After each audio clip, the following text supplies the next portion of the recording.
Archaeologists cracked open a 27,000-year-old coffin in the deserts of western China.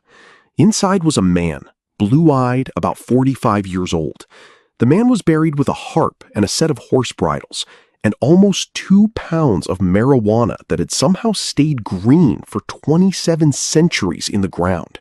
The tomb belonged to a shaman, and the marijuana was a going-away gift. The gentleman who packed this man made sure he'd have enough supplies for the other side, but he wasn't the first person to use this plant. The story starts about 12,000 years ago. Somewhere in East Asia, humans were just starting to figure out farming, and one of the first plants they looked at and thought, let's grow this. That plant was cannabis. Imagine being an ancient farmer and finding a plant that can be turned into rope, woven into clothes, eaten for food, pressed into oil, and used as medicine. That's not a crop. That's the ancient equivalent of finding a Swiss Army knife growing out of the ground. One of the earliest records of cannabis shows up in an ancient Chinese text called the Pen Sao Ching, often described as one of the world's first medical handbooks. Traditionally attributed to the legendary Emperor Shen Nung, the book recommended cannabis for everything from joint pain to malaria. From China, cannabis spread along the Silk Road. Merchants carried silk, spices, and apparently weed. One of those trade paths ran straight through the Pamir Mountains in Central Asia, and that's where the oldest proof of smoking turned up. High in those mountains, at a burial site called Jersenkal Cemetery, researchers dug into 8 ancient tombs from around 500 BC. Inside, they found wooden braziers filled with charred stones that had been used to burn cannabis. And this wasn't just whatever grew on the hillside. This stuff was potent, way stronger than wild plants in the area. These people were choosing the strong stuff on purpose. They'd heat the stones, lay the cannabis on top, and everyone would breathe in the smoke together while they buried their dead. They were hotboxing funerals 2,500 years ago. Around that same period, a Greek historian named Herodotus was traveling through Central Asia and ran into a group of nomads called the Scythians. The Scythians were legendary warriors. They rode horses, carried bows, and apparently very enthusiastic about their smoke sessions. Herodotus watched them set up small tents, toss cannabis onto red-hot stones inside, and breathe in everything that came off. And Herodotus wrote the whole thing down. His exact words: "It smolders and sends forth such fumes that no Greek vapor bath could surpass it." The Scythians delighted. Is it just me, or does he sound a little jealous? For a long time, historians figured he was exaggerating. Then, in 1947, a Soviet archaeologist named Sergei Rudenko excavated frozen tombs in Siberia that had been sealed in permafrost for over 2,000 years. Inside, they found tent frames, heated stones, and cannabis seeds. Exactly what Herodotus described. He wasn't making anything up. Then, in 2013, another Scythian tomb turned up in the Caucasus Mountains with 7 pounds of solid gold cups inside. When they tested the residue inside those golden cups, they found cannabis and opium. Ancient warriors were mixing substances out of gold 2,400 years ago. Pretty fascinating, right? But 7 years later, they found something even stranger turned up at Tel Arad in Israel. Researchers examined altars from an ancient Kingdom of Judah shrine about 2,700 years old, and they found something interesting. One altar had frankincense, standard offering, but the other had cannabis, and they'd mixed it with animal dung to keep the burn slow enough to release the smoke properly, which means whoever prepared this knew exactly what they were doing. And it wasn't just them. Every culture that came across this plant found a reason to keep it because your body was already wired for it before you ever touched it.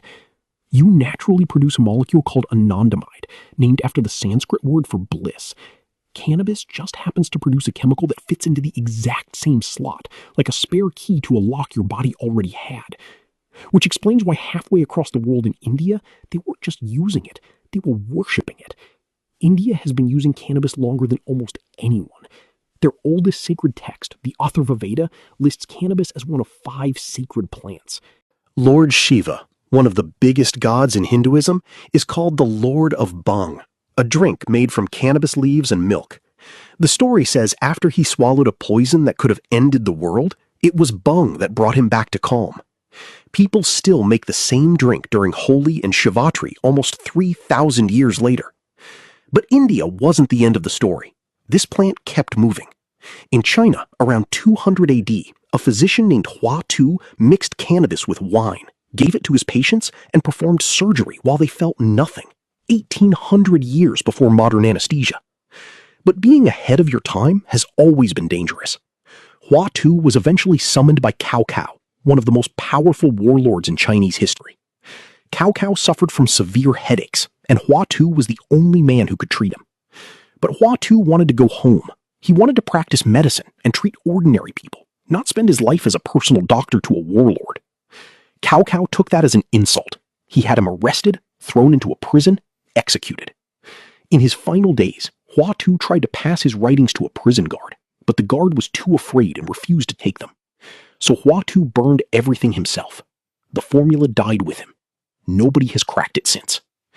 And then there's the story that sounds made up. In the Congo, a warlike tribe discovered cannabis and did something nobody expected.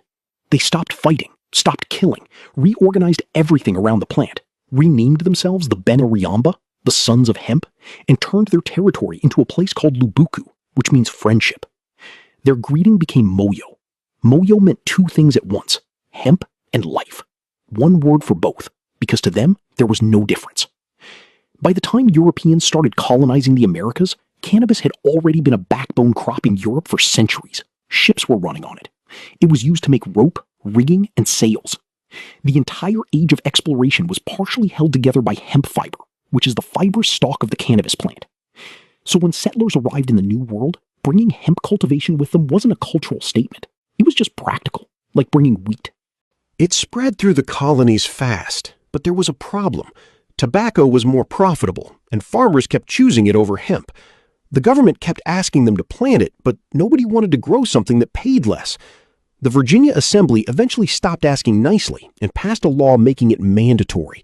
Farmers were legally required to grow it, not encouraged. It was required. That's how essential it was. For the next 2 centuries, cannabis was just part of American life. But everything changed when in 1930, a man named Harry Anslinger became head of the Federal Bureau of Narcotics. He held the job for 32 years. Anslinger tied cannabis to Black Americans, Mexicans, and Filipinos, said it made minorities forget their place. This guy also had a problem with jazz music, claiming their music was satanic, and went after the people who played it. He personally targeted Billie Holiday, not for drugs, but for singing Strange Fruit, a protest song about lynching that made powerful people uncomfortable. He stopped calling it cannabis and started calling it marijuana because the word sounded foreign and scaring people was the whole point. He kept a folder of made-up police reports called the Gore Files, linking weed to violence and insanity. He asked dozens of doctors what they thought. Most said cannabis wasn't dangerous. He ignored all of them and went with the one who agreed. In 1937, the Marijuana Tax Act passed. In 1970, Nixon put it on Schedule 1, the same category as heroin. A plant that humans had been growing since before they learned to write was now legally one of the most dangerous substances on Earth. Now listen to this. Years later, Nixon's own domestic policy advisor, John Ehrlichman, said something in the interview that put the whole thing in context. He said, the administration wanted to go after 2 groups, anti-war protesters and black communities. They couldn't make it illegal to be against a war or to be black, but they could tie marijuana to one and heroin to the other, criminalize both, and arrest whoever they wanted. That's not speculation. That's a direct quote from the man who helped build the policy. In 1988, the DEA's own judge, Francis Young, spent 2 years reviewing all the medical evidence and concluded that marijuana should not be classified alongside heroin. He recommended moving it off from Schedule 1. The DEA rejected his recommendation and kept it exactly where it was. Cannabis has been part of human life for 12,000 years. It's been illegal for about 90. That's less than 1%. For virtually all of history, this plant was just there. You made rope from it in the morning and burned it at a funeral in the evening. A tribe rebuilt their whole world around it and greeted each other with a word that meant hemp and life in the same breath. And that shaman in the desert, the one with the harp and 2 pounds of weed, he didn't know about drug schedules or political agendas. He just knew the plant did something worth keeping, and the people who loved him made sure he'd never run out. Now, time for the winner of the previous video giveaway, and the winner is on the pinned comment on that video. If you see your name, congratulations.